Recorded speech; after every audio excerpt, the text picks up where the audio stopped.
किसानों और सरकार के बीच में बातचीत का दौर फिर से नाकाम हो गया है। हालांकि दोनों ही पक्षों ने कहा कि सकारात्मक बात हुई है, लेकिन हकीकत यह है कि बातचीत बेनतीजा रही। अब रविवार को शाम 6 बजे अगले दौर की बात होगी। तब तक किसान उग्र नहीं होंगे और पुलिस भी सख्त एक्शन नहीं लेगी, यानी कि सीज फायर जैसे हालात रहेंगे।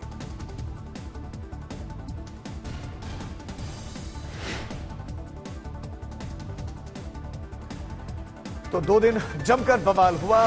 अब उसके बाद थोड़ी सी शांति देखने को मिली है। कल बातचीत हुई है जिसमें सरकार के साथ बातचीत में शांति बनाए रखने पर सहमति जताई गई है, यानी कि सीज फायर की स्थिति। लेकिन किसानों का आज भारत बंद का आह्वान है। पहले ही जाम से लोग जूझ रहे हैं और आज जाम की स्थिति बनी रह सकती है।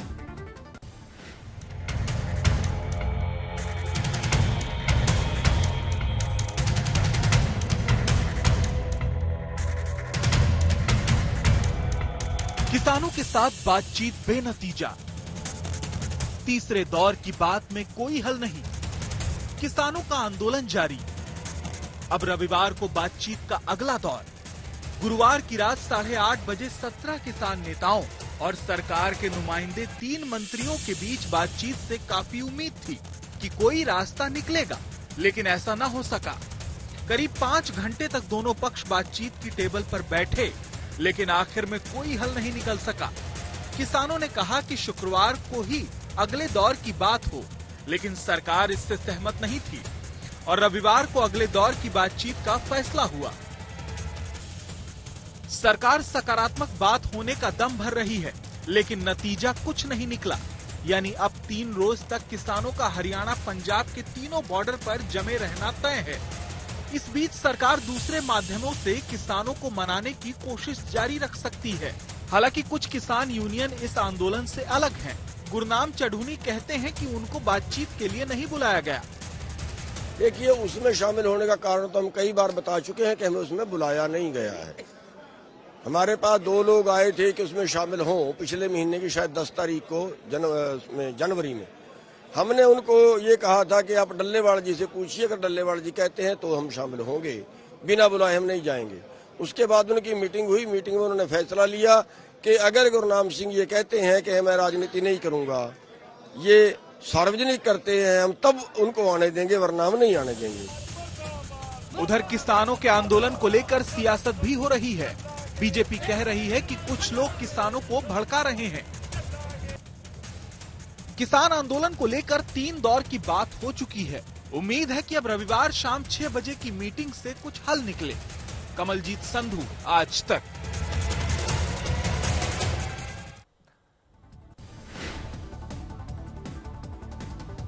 तो दोनों ही पक्ष शांति बनाए रखें, इस पर सहमति तो बनी है, लेकिन आज हालात क्या है, क्योंकि भारत बंद का तो आह्वान किया गया है। गाजीपुर बॉर्डर से इस वक्त हमारे संवाददाता हिमांशु मिश्रा हमारे साथ जुड़ गए। हिमांशु, आज की पहले तो तस्वीरें दिखाई, क्योंकि कल शांति पर सहमति बनी है, तो क्या आज संख्या बल थोड़ा कम हुआ है? और दूसरा, ये भारत बंद का कितना असर देखने को मिल सकता है? देखिए, पुलिस पूरी तरीके से सतर्क है। जो बातचीत चल रही है उस पर नजर बना के रखे हुए हैं। शंभू बॉर्डर पर जो भी गतिविधि हो रही है उस पर दिल्ली पुलिस ने नजर बना के रखी हुई है। लेकिन बॉर्डर की जो स्थिति थी, आप देखिए, सुरक्षा में यहाँ पर कोई भी कमी नहीं की गई है, क्योंकि आज ग्रामीण भारत बंद जो किसान यूनियन है उनकी तरफ से बुलाया गया है, तो उसको लेकर के भी पुलिस सतर्क है। आप देखिए, तमाम जो बैरिकेड्स हैं उनके ऊपर उसी तरीके से कटीले तार लगे हुए हैं। बीच सड़क पे ही आप देखिए जो फ्लाईओवर है, जो हमें याद दिलाता है 2020-21 के किसान आंदोलन की, यहाँ पर कंटेनर है।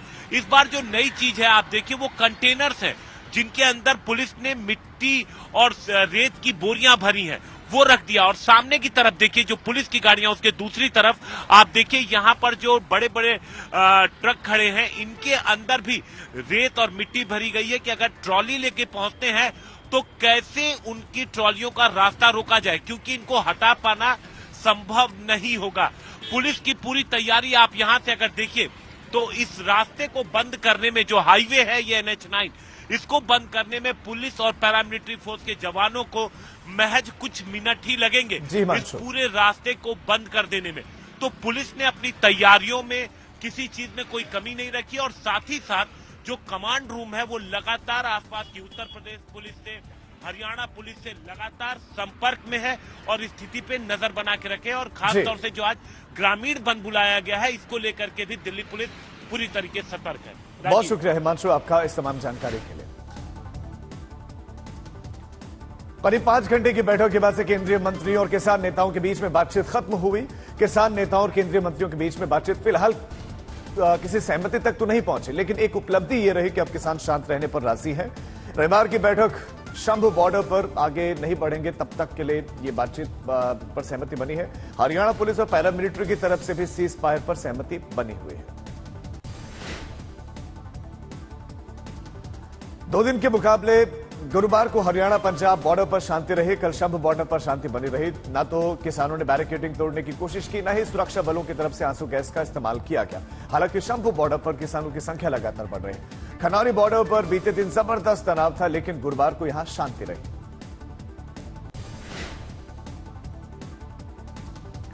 किसान आंदोलन की वजह से दिल्ली और नोएडा में ट्रैफिक पर असर पड़ रहा है। पुलिस सख्ती से गाड़ियों की तलाश कर रही है। बैरिकेडिंग की गई है, जिसकी वजह से दिल्ली नोएडा बॉर्डर, कालिंदी कुंज बॉर्डर की तरफ जाने वाली सड़क पर जाम लग रहा है। किसान आंदोलन के तीसरे दिन भी बॉर्डर पर जाम लगने का सिलसिला जारी रहा। जाम में एक एम्बुलेंस फंसी हुई नजर आए। किसानों के दिल्ली चलो मार्च के मद्देनजर सुरक्षा इंतजाम दिल्ली के अन्य राज्यों से लगने वाली सीमाओं पर बढ़ाए गए हैं।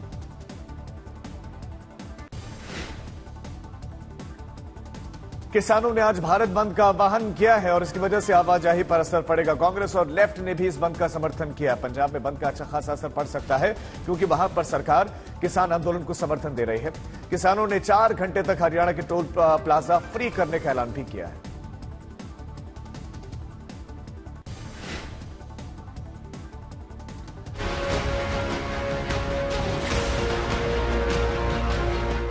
एक तरफ चंडीगढ़ में किसान नेता सरकार के साथ बातचीत की टेबल पर बैठे थे, तो दूसरी तरफ हरियाणा और पंजाब के शंभू बॉर्डर पर किसान पुलिस पर पथराव कर रहे थे और पुलिस कुछ इस तरह आंसू गैस के गोले दाग रही थी। कई घंटे तक यह हंगामा होता रहा। तस्वीरें बता रही हैं कि न तो आंदोलन कर रहे किसान मान रहे हैं और न ही पुलिस सख्ती में कमी कर रही है। आंदोलन आज कुछ और बढ़ेगा, क्योंकि किसानों ने भारत बंद का ऐलान किया है। किसानों ने कई तरीके से आंदोलन बढ़ाने का प्लान बनाया है। किसानों ने ऐलान किया है कि 3 घंटे हरियाणा के टोल फ्री कर दिए जाएंगे। भारत बंद के दौरान पंजाब में निजी बसें नहीं चलेंगी। दोपहर 12 बजे से शाम 4 बजे तक चक्का जाम होगा। पंजाब में सारे हाईवे बंद रहेंगे।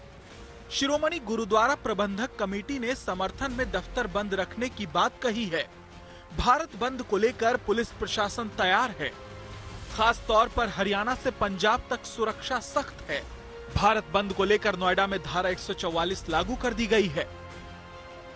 कांग्रेस, लेफ्ट पार्टियों और ट्रेड यूनियन ने भारत बंद को समर्थन दिया है।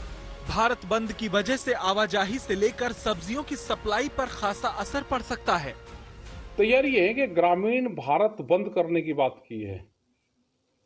किसान अपने खेत में ना जाए, कल खेत का काम ना करें, उसका भी एक बड़ा मैसेज जाएगा। जो मजदूर हैं, जो दुकानदार हैं, ड्राइवर हैं, क्योंकि उनका भी मामला है, ड्राइवर का भी। उधर कुछ कारोबारी संगठनों ने ऐलान किया है कि वो बंद का हिस्सा नहीं बनेंगे। ग्रामीण इलाके में इस बंद का खासा असर हो सकता है। खास तौर पर परिवहन सेवाओं पर असर पड़ना तय है। ब्यूरो रिपोर्ट, आज तक। संदेश खाली मसले को लेकर टीएमसी सरकार के खिलाफ बीजेपी ने पूरे सूबे में हल्ला बोल दिया। बीजेपी कार्यकर्ताओं ने गुरुवार को शहर शहर ममता सरकार के खिलाफ जोरदार प्रदर्शन किया। बीजेपी कार्यकर्ताओं ने मिदनापुर से लेकर सिलीगुड़ी तक ममता सरकार और टीएमसी नेता शाहजहां शेख के खिलाफ प्रोटेस्ट किया। पूर्व बर्धमान से हुगली तक बीजेपी ने संदेश खाली में महिलाओं के प्रति हो रहे उस अपराध पर जमकर हंगामा किया। वहीं संदेश खाली जा रहे बीजेपी नेता शुभेंदु अधिकारी को पुलिस ने रोक दिया।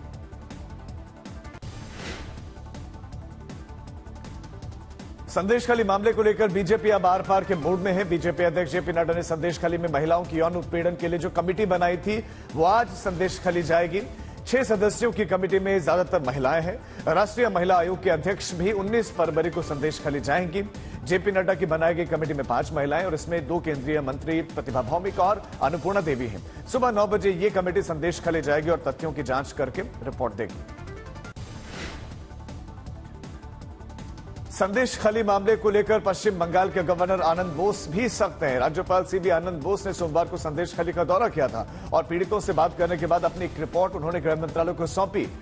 सूत्रों के मुताबिक खबर है कि राज्यपाल ने अपनी रिपोर्ट में कहा कि संदेश खली में अराजक तत्वों से निपटने में पुलिस और प्रशासन असफल रहा है। पुलिस ने माफिया से निपटने में सख्ती नहीं दिखाई। रिपोर्ट में इसमें आगे कहा गया है कि पीड़ित परिवार चाहते हैं कि स्वतंत्र कमेटी इस मामले में जांच करे। राज्यपाल ने अपनी रिपोर्ट में आगे लिखा है कि संदेश खली के हालात दयनीय हैं, प्रशासन के कार्य निंदनीय है। ऐसे हालात हो गए कि लोग ये तय कर नहीं कर पा रहे कि वहां पर कौन रक्षक है और कौन भक्षक। সন্দেশখালী আজকে নতুন নয়, ওখানে আরএসএস এর একটা ভাষা আছে। 7-8 বছর আগেও দাঙ্গা হয়েছিল ওখানে। কতগুলো দাঙ্গা স্পটের মধ্যে এটাও একটা স্পট, মনে রাখবেন। আমি সবার জন্য এই যে গেরুয়া কালার দেখতে পাচ্ছেন, গেরুয়া কালারের ব্যাগে করে বিজেপির ক্যাম্প করছে বিএসএফ, ভোটের আগে জিজ্ঞেস করুন এর জবাব কারা দেবে। আপনারা জানেন জীবনে আমি কোনো অন্যায়কে কোনোদিন প্রশ্রয় দিইনি এবং আমি ইনিশিয়েটিভ নিয়ে স্টেট কমিশন পাঠিয়েছি, আমাদের অ্যাডমিনিস্ট্রেশন পাঠিয়েছি, 17 জনকে অ্যারেস্ট করা হয়েছে এবং আপনারা দেখেছেন যারা মুখে মাস্ক পরে পরে ছবি তুলছে ধরাও পড়েছে বিজেপির কর্মী, কিভাবে তারা বাইরে থেকে নিয়ে এসে একটা এলাকাকে অশান্ত করার চেষ্টা করেছে।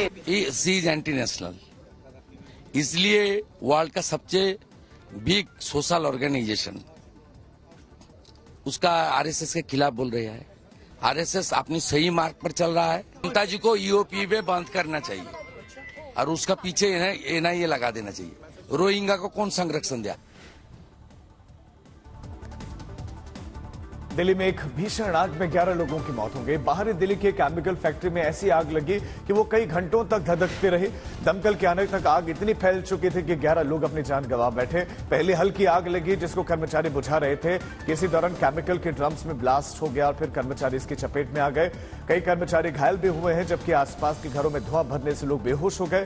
फायर ब्रिगेड की 22 गाड़ियों ने कई घंटों की मशक्कत के बाद आग पर काबू पाया, लेकिन तब तक 11 लोगों की जान जा चुकी थी।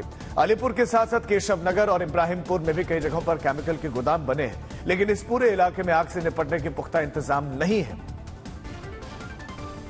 लगी सर ये, और बहुत ज्यादा ब्लास्ट हुआ सर इसमें, और आसपास के घरों में धुआं इतना ज्यादा भर चुका है, आदमी अंदर बेहोश हो गए हैं और बाहर निकाले गए सर। ये कितने आदमी अभी फिलहाल इंजर्ड हो गए? सर अभी तो 3-4 हो गए हैं, अभी तो एम्बुलेंस में।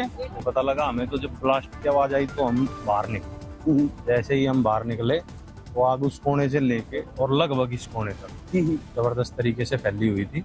तो ये हमारे परिवार का मकान है, इसमें से हमने कुछ बंदों को निकाला। ये नशा मुक्ति केंद्र था, इसमें ऊपर चढ़े हुए थे वो, उनको भी हमने रेस्क्यू कराया जो भी करा पाए। किसानों के आंदोलन के बीच में आज पीएम मोदी हरियाणा के रेवाड़ी का दौरा करेंगे और एम्स की आधारशिला रखेंगे। गुरुग्राम मेट्रो विस्तार की नींव भी प्रधानमंत्री रखेंगे। 1 बजे प्रधानमंत्री नरेंद्र मोदी रेवाड़ी पहुंचेंगे और हरियाणा को आज करीब 10,000 करोड़ की सौगात भी मिलने वाली है। एम्स रेवाड़ी पर करीब 1650 करोड़ रुपए खर्च होंगे और ये 203 एकड़ में बन रहा है। आज पीएम मोदी राजस्थान को भी कई प्रोजेक्ट्स की सौगात देने वाले हैं। बीजेपी ने लोकसभा चुनाव के ऐलान से पहले 17 और 18 फरवरी को राष्ट्रीय अधिवेशन बुलाया है। यह सम्मेलन दिल्ली में भारत मंडपम में होगा। उद्घाटन 17 फरवरी को जेपी नड्डा करेंगे और 18 फरवरी को पीएम का इसमें संबोधन होगा। इस सम्मेलन में राम मंदिर के उद्घाटन को लेकर प्रस्ताव भी आ सकता है। इस प्रस्ताव में राम मंदिर निर्माण के लिए प्रधानमंत्री मोदी का धन्यवाद दिया जाएगा।